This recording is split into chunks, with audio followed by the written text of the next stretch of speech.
I thought this would be a good idea for a video to keep you ticking over during the international break. I'm going to go through 5 players who I think are pretty much essential in FPL right now.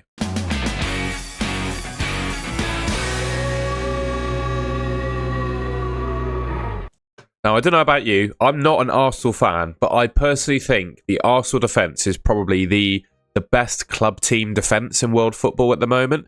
And the fixtures they've got coming up are just absolutely fantastic. I think they're pretty much nailed on to keep 3 clean sheets during those next 5. Fulham, Crystal Palace, Burnley, Sunderland, Tottenham in the next 5. Tottenham is the only one where you'd probably doubt their ability to do it. The thing with the Arsenal defence is just making sure you get the right ones. For me, with how good they are defensively, I think you may want 2. I've said 5 essential players because I think 2 of them are probably 2 Arsenal defenders. And for me, of the lot, there are probably 3 that I would consider viable in the game. I think there are 4, but 3 that I would genuinely pick. I think David Raya he's probably the best goalkeeper in the game right now.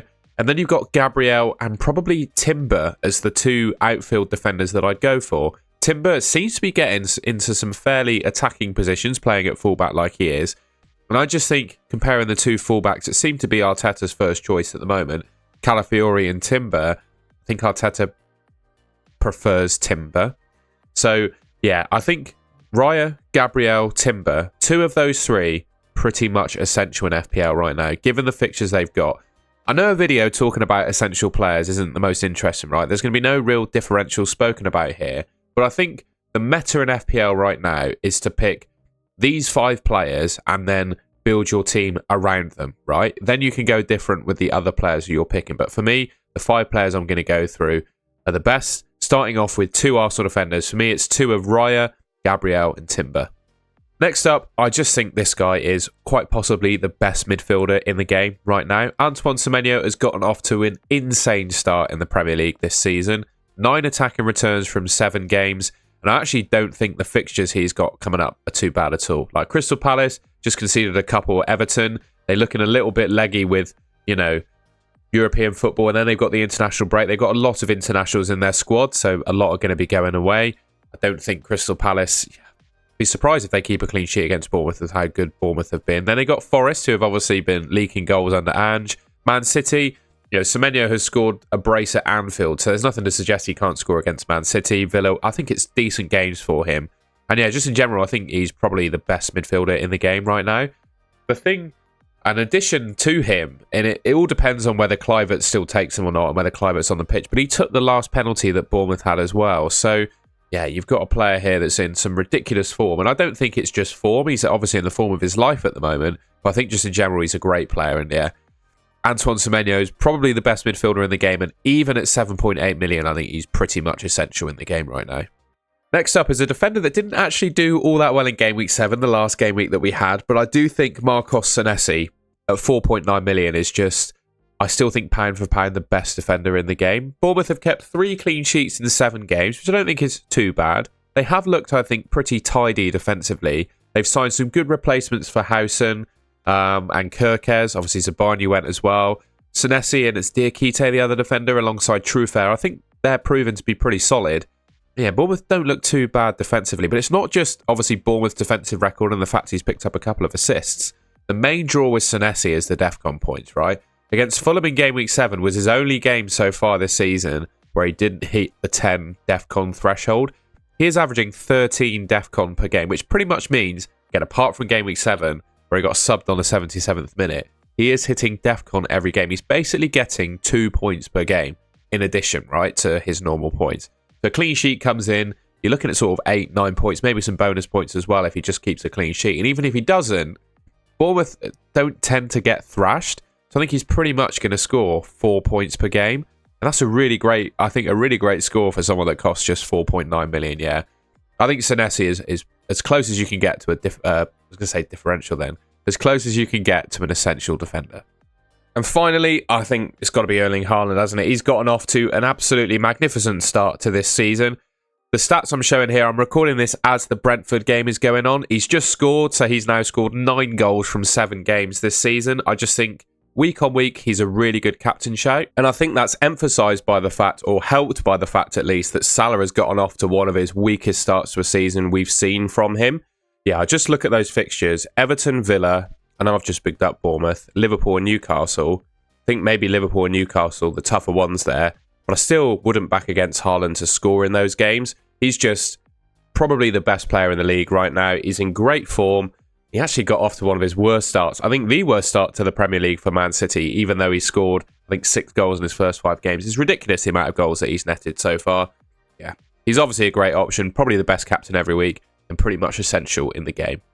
Now, this next group of players aren't necessarily essential in my eyes, but they are, I think, really good options in the game and almost borderline.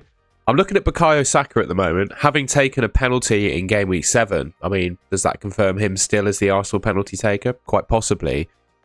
And the other midfielders around him, like Bruno Fernandes, for example, who's not had the best start to his season, I just think Bukayo Saka could be really good in the game. And the fixtures that Arsenal have are brilliant. They got Palace at home is probably the tough one, Tottenham. But even then, they can still score some goals. They got Fulham, Crystal Palace, Burnley, Sunderland, Tottenham in the next 5. I think it's a really nice set of fixtures. We all know how much Arteta just absolutely loves Saka as well, right? He's going to play every game, I think, in the Premier League, especially with Madueke out injured. And he's possibly still the penalty taker. I think, yeah, if you're looking for a midfielder around this price point, and I would probably remove Bruno from that pedestal now and say that Saka, on the face of it, is probably better right now in pretty much, with the fixtures they got, borderline essential.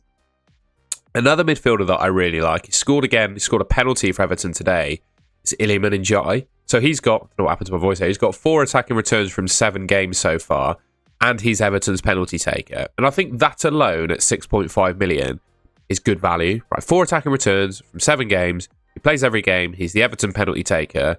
That's all sounding good. But another string to his bow is his potential to hit DEFCON points. Now, he's not gone insane for them this season.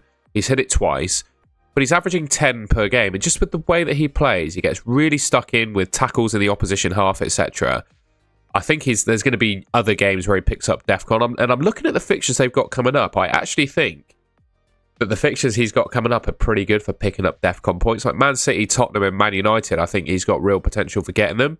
So what you've got essentially here is a player with the same sort of attributes as Bruno Fernandes has in FPL. Right, he's on penalties for his respective club, and he gets DEFCON, and he's decent for attacking returns, and he's, 2.5 million cheaper than him?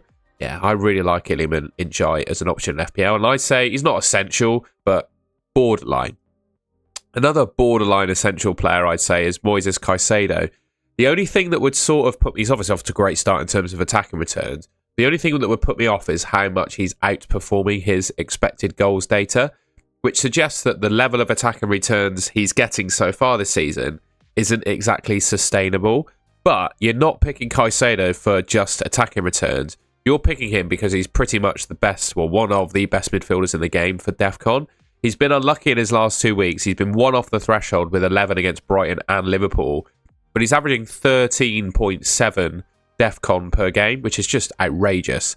And I think he is borderline essential. And what I would say, actually, is I think in your FPL team, a midfielder sort of sub 6 million, so 5 to 6 million, that price category, it's almost essential to have someone there because there is just such good value. The other one you could consider is Reinders as well. Not gotten off to, I would say, quite as good a point scoring start as Caicedo in FPL, but he just looks like an absolutely fantastic signing for Man City and a real Pep Guardiola favourite. I think he's going to play pretty much every game for Man City, particularly as Rodri is still sort of finding his feet from his ACL injury.